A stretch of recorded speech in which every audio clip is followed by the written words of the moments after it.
From Unity of Houston, Texas, this is the Awakened Life with Reverend Howard Caesar. Unity is a non-denominational spiritual community providing a positive, practical, and progressive approach to Christianity. Let's join the service in progress now with Reverend Howard Caesar.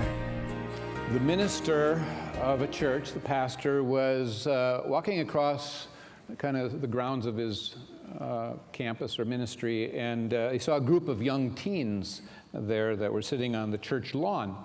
And so he moseyed over there and stopped to see what they were up to and said hello and kind of checked out what you guys up to. And there were about 3 or 4 of them there, and they said, nothing much, Pastor. One lad said, but actually we're just seeing we kind of have a contest, seeing who can tell the biggest lie about their sex life.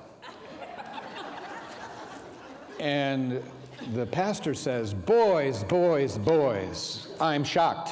When I was your age, I never even thought about sex a bit. And all the boys looked at each other and in unison said, Pastor, you win.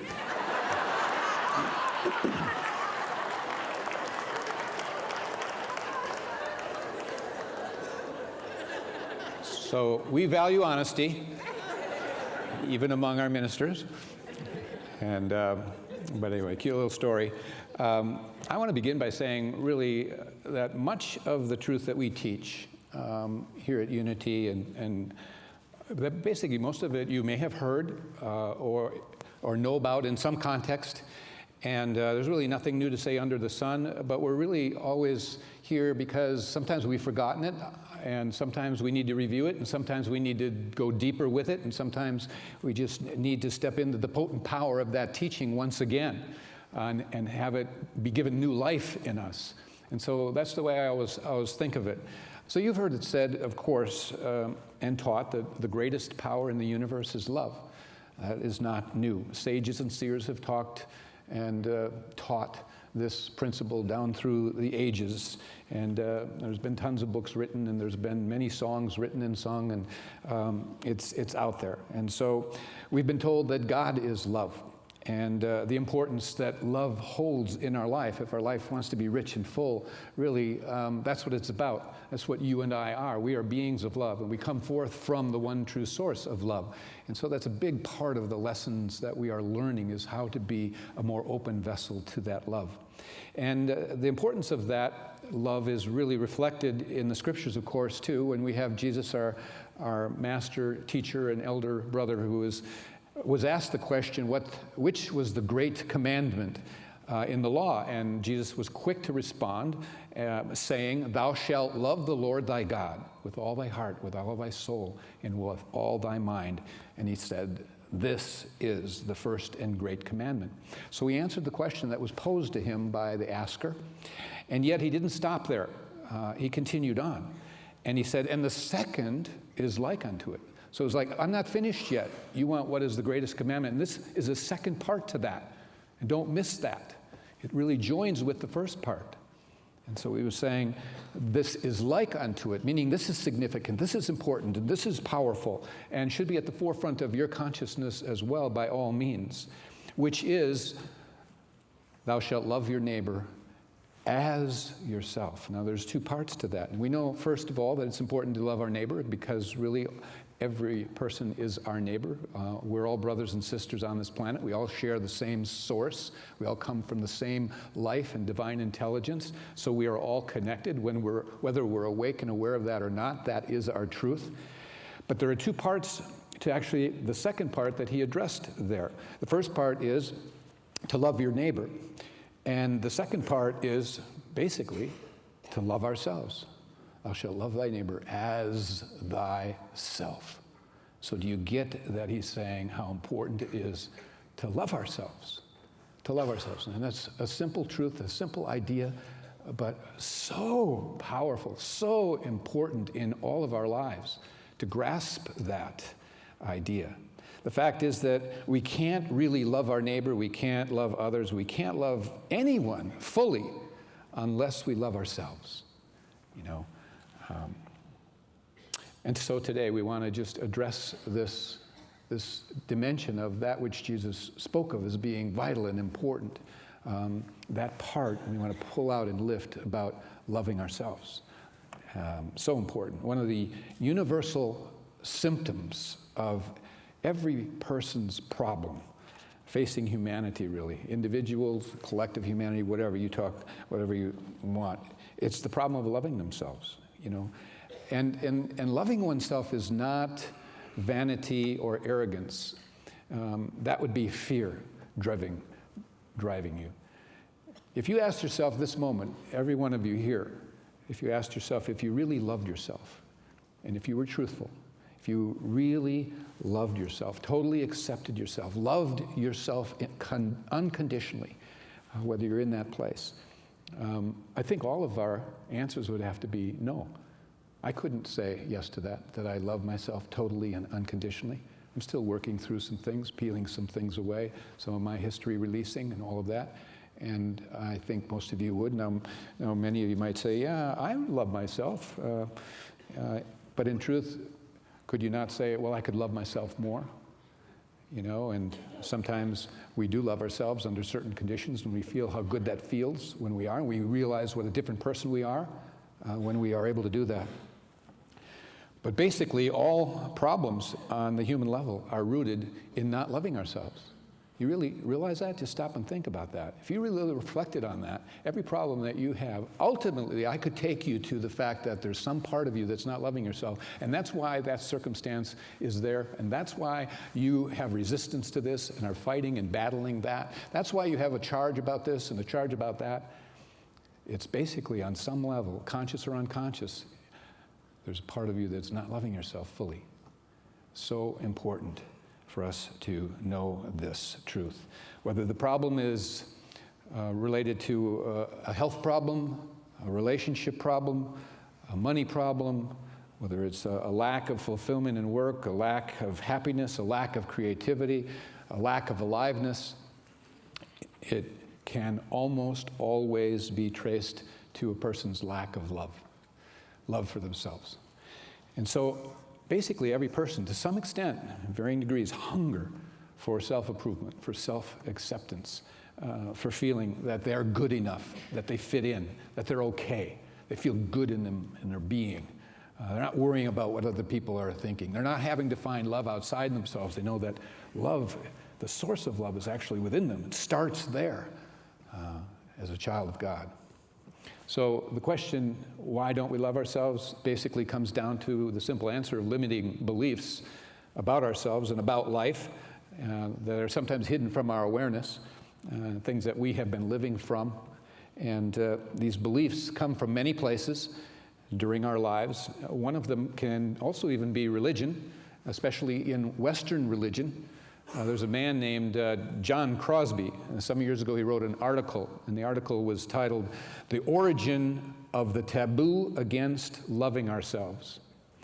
And he points out the reason we do not love ourselves is not so much that we don't know how, which I maybe question or challenge that a little bit, but mainly he says we have a belief that it's wrong to love ourselves, that it's wrong to have a sense of self-esteem.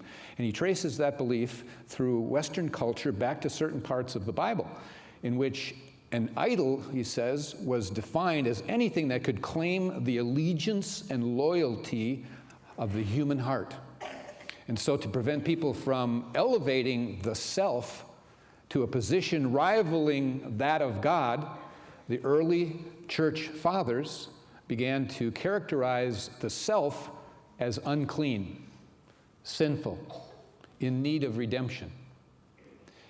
And Dr. Crosby points out that the basis for this attitude is found in recognizing that there are actually two accounts of the creation story in the book of Genesis. And some of you are aware of that if you've read the first couple of chapters of Genesis, because these are very different.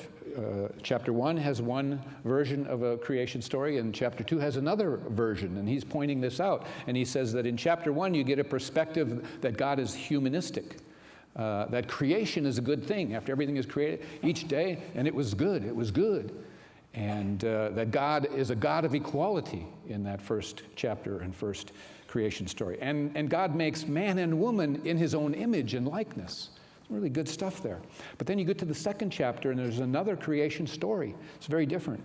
And your perspective or view that there, God is, as he's saying, authoritarian, that the creation is a test for Adam and Eve, and that God is now patriarchal, and he uses woman as an agent for Adam's sin.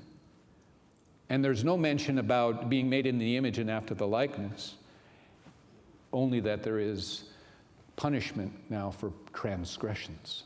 So very different two stories, and the church fathers embraced the second, is what he was pointing out, probably because they didn't feel very good about themselves. And in all fairness, it was probably difficult for them because those were bleak times, and historically rough times, in that there were savage things going on around them. So it was probably hard for them to really embrace and see through that other view or that other lens. So it's true that, history of Western culture and religion has had some degree of a negative view of the self, as being depraved, of being a sinner. However, there are many, many other factors that feed into this tendency that we have not to love ourselves. It has to do with many limiting beliefs, many decisions that we made, and many of these ideas were formed when we were quite young. Many psychologists will tell you that most of them were formed in the seeds of experiences from birth to age 6 or so, some beyond that as well, but after that they were reinforced in various ways, may have been reinforced with religion, Western religion, and some of this idea of being a sinner and depraved and what have you. But as young children, we received so many messages from so many places. And obviously, our parents gave us many messages, and if they were at all negative, it was only because they were at the effect of their parents. They had, they couldn't teach us to love ourselves if their parents hadn't taught them how to love themselves. And so there's a kind of a passing on of that inadequacy there. And so healthy, aware parenting is very, very important. In the East, they teach how important it is that you get your act together, open your heart, really get a loving person, clean and cleanse all the things that would stand in the way before you go and have a child, so that you are really cleared to be able to really love that child and help them know that they're a loving being as well. And so, because they pick up so much from us. And two examples of extreme, I think, is, if you take a 3-year-old and sit them down in a room in front of you, and you start yelling at that child and telling them how stupid he is and how he couldn't do anything right, and that you demand that he look at the messes that he's created, and that he should be doing this and he shouldn't be doing that, and that you may even strike him, you'll have a frightened little child. And that child will go one of two ways. They'll either become timid and docile, or they will be about tearing up the place. As they react in two different ways sometimes. But one thing is sure, you'll have really squelched or covered up the true potential and the ease of that potential coming out in that child. However, if you take that same 3-year-old child and tell him how much you love him, how much you care about him, and he feels the energy of that, and that you love the way he looks, and that you feel he's smart and he's clever, and you praise him, and you say it's okay to make mistakes. We learn from our mistakes, and that you will always be there for him no matter what. Then you're going to have a child that has potential emerging and oozing from that child. And the thing to realize is that all of us has a 3-year-old child inside of us all the time. And many of us spend too much time scolding and criticizing the little child that's still inside of us. And maybe we were treated this way as a child, not just by our parents, though, might have been by other children that ridiculed or whatever, and might have been relatives or teachers or authority figures or whoever. And now, unfortunately, we are still choosing to tell ourselves those same things, speak to ourselves in our mind in the same way. And of course, we're not here to blame and find who to blame, because it's really important that you know, as long as you stay in blame, you stay in the problem. You don't move out of a problem as long as you're stuck in blame. So you have to get beyond that. And we can get stuck in the patterns, and patterns are created early in our lives with decisions that we make about ourselves and about life based on many of the circumstances that we are confronted with. Some are not pleasant circumstances, and then we make decisions that are not accurate. Some of you know Louise Hay. Louise Hay is an amazing lady who has written books and has done wonderful counseling and worked with people in many ways, helping. She was a speaker, and she started Hay House Publications, and I think a speakers bureau in which she has people like Wayne Dyer scheduled in various places, has conferences, all kinds of great things. But there's an amazing story that goes with her life. And I will tell it to you just in a nutshell. You see, her parents were divorced when she was 18 months old. And so then for her mom to support them, she basically went to work as a live-in domestic, which is a nice way of saying a live-in maid. And therefore, Louise had to be boarded with another family. She was only 18 months old, and she was told later that she cried nonstop for 3 weeks. And it was so bad that the people gave her back to her mother. And her mother had to work out something else. But you can imagine the emotional scarring of 3 weeks of screaming for your mother. And anyway, from there, her mother married again and married an unhealthy individual. The home was managed, and her mother was managed, and she was managed with brutality and violence. And then the famous Depression hit, and they couldn't leave. They had so little. It was just about survival. And during that time, it hit when she was like 5 years old. And it was also during that time that an old wino neighbor raped her as a 5-year-old. And she became the star witness in a court case that had the man sentenced to 15 years. And the message that she was told repeatedly was, "It was your fault." She didn't get along with her mother. She couldn't stay in that setting with the stepfather and the violence and everything, so she moved out when she was 15. And she was starved for love and affection, suffering from the lowest kind of self-esteem. And she was willing to give her body to anyone who was willing to be kind to her. And around her 16th birthday, she gave birth to her first child. And she found a childless couple to give the child away to, which just deepened her sense of loss and guilt and shame. She eventually married, and actually she married, by her words, a wonderful man, except that after 14 years of marriage, he left her for another woman. It was about that time, sometime after that, that she found New Thought. New Thought being the Church of Religious Science, which is now called Centers for Spiritual Living, which is also a sister to Unity, same teachings. We're very much aligned. She devoured everything that she could lay her hands on pertaining to metaphysics and healing. She needed to heal, she knew, within herself. She wrote a little book that was called Heal Your Body. It was then one day, not too long after, that she was diagnosed with cancer. She said it had manifested in the vaginal area, and it was no wonder to her, with her background of being raped as a 5-year-old and being a battered child. She talked the doctors into allowing her to have 3 months before surgery. And she felt that this experience now had given her a chance to prove the teachings and the spiritual mental principles that she had come to learn in metaphysics and in New Thought. And that it was an opportunity to prove that they really worked. And so that's what she was set out to do. And she immediately took responsibility for her healing, and she changed her diet some, made it a healthier diet, and she did foot reflexology, she did colon therapy, she did a number of things.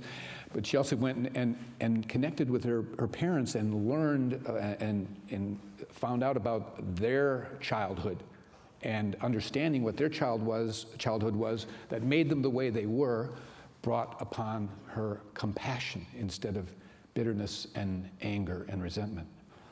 So there was a process going on. But mainly, she said she knew that she had to learn to love herself a great deal more than she ever had. That from childhood on, no one had made it okay to feel good about herself. and that she had adopted many of their attitudes of continually picking on herself and criticizing herself, and that had become her pattern. And she had realized through her studies of the teachings of New Thought that it was not only okay, but essential that she begin to love and accept herself as she was, to begin to release her past and just come into a new sense of herself. And she became aware that many of the situations that she was confronted with in her life, she would berate herself and attack herself, and had patterns of resentment. And she had had a lot of physical, mental, and sexual abuse in her childhood, and there's a lot of bottled up anger, and so that she had to release a lot of toxicity mentally and as well as physically. So anyway, the result of this work that she did, this mental and physical cleansing, and most specifically learning and working to love herself once again, after 6 months from the diagnosis of cancer, the medical profession could not find a trace of cancer, and she didn't have to have surgery. So she proved to herself that mind-body, spirit-body connection. That was about a healing of Louise. But you have to understand that there is more to the story. The beautiful thing is having birthed that opening of the heart and birthed into an ability to love herself, and the worthiness and the deservedness that now reigned in her. Her life blossomed. She became so creative, and the many things that you can look up that she's done, and the many ways she's helped people. And you can't help people any more than what you can help yourself to start with. But she learned that, and she demonstrated that, and she's made such a beautiful and wonderful impact. She's a great lady, and you should know the story. But it all started with her realizing she had to learn to love herself. And in the counseling that she did following this experience that she had, she said that the only thing that she ever works on with a counselee, a person who comes to see her, is the process of helping them to love themselves, because she believes everything is rooted there. And I believe that. I believe that too. I've come to realize for myself that my own negative aspects that show up in me, my dark side, is when I have a spurt of not loving myself. And when I'm in a foul mood, doesn't happen often, promise. When my claws come out just a little bit, it's always having something to do with the fear of not being approved of, the fear of I'm not okay. It's the fear of it's not loving myself. It's rooted there. And I see that. And I know it's universally true. We have those moments. When you have a bad day, just check out that really you probably got up not loving yourself about something. And it was right there. So it's so important. Show me a person who truly loves themselves, and I'll show you the most healthy, whole, happy, alive, giving, radiant person that you have come across. Show me a person who loathes themselves, who continually degrades and criticizes themselves mentally, and I'll show you the most unhappy, unloving, unforgiving, judgmental, potentially angry, and in extremes, hateful, abusive, and even dangerous a person. Because as far as you go with that into self-hatred, people project that out. And much of the problems of the world are people who basically don't know how much they hate themselves, and they're striking out at others in the world. It all comes down to they've never been taught to find the part of themselves that is the truth of who they are, enough to be able to discover they're worthy of love. As a child of God, there's something magnificent, and it's been covered over. The imprisoned splendor lives within you, as the poet has talked about. And so realize that God is love, unconditional love. It never goes away. It's constant, and we hold the on-off valve, essentially, in our mind. The love is always there, but we turn it off because we say, oh, no. I have this belief about myself, or I have this going on, or I haven't released this from my past, or whatever. So therefore, I can't let love in. And when we can't let love in, love isn't going to flow out. And so we are the ones that either open the valve or close the valve. God's love is always there, okay? And realize that self-condemnation is really only condemning a thought that you have about yourself. It's really not condemning all of you, it's condemning a thought. And that bad thought about yourself carries with it a bad feeling. So if you change the thought, you change the feeling. And so if you have refused to think positive thoughts, we're also capable of refusing to think negative thoughts, are we not? So our point of power and transformation is always in the moment, being one with the divine, being one with the truth, going back, what is the truth of me here? What is the part of my mind that's lying to me, bringing and dragging in the past? I don't want any of us to go away today with the reasoning in our mind that we are to be lovable, or having the thought I should love myself, or wishing you could love yourself, or hoping that you can as you leave. You have to give yourself the experience. You have to actually move into doing some things that give yourself the experience of loving. And one of the things that Louise has used, and other psychologists as well, is to use a mirror and have a person go in front of a mirror, either hold it up or stand in front of it and look into your eyes and say, and use your name, I, Howard, love and accept you totally and unconditionally. And then see how that feels. See whether that goes down. See whether you can feel it or not, you know? And if it doesn't feel too right, and it doesn't feel like this is true for you, it's a big sign you need to keep doing it. There's a meditation exercise too, that you just close your eyes take about 10 minutes, and every 10 or 15 seconds just say, I love myself, and see what comes up. No, you don't.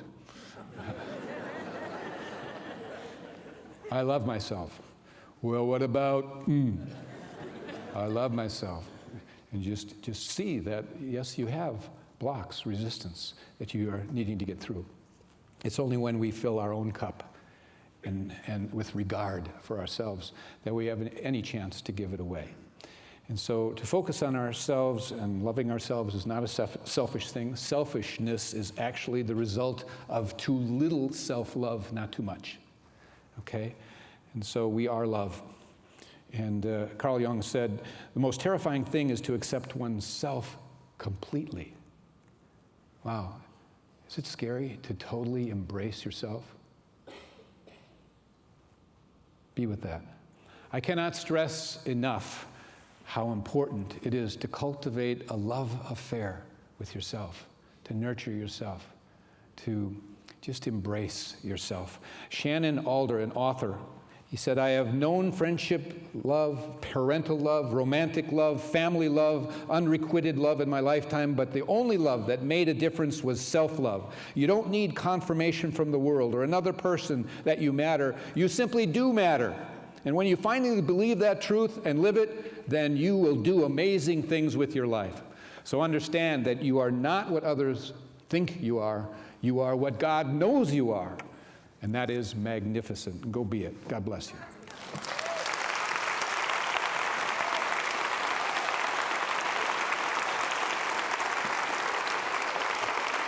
Thank you for joining us for today's message. We invite you to be with us again next Sunday. Unity is inclusive, welcoming people of all walks of life in dignity and love. We believe that love, strength, and goodness dwells within you. May we all live in unity with God, humanity, and all of God's creation. And remember, as Reverend Caesar says, life is meant to be good.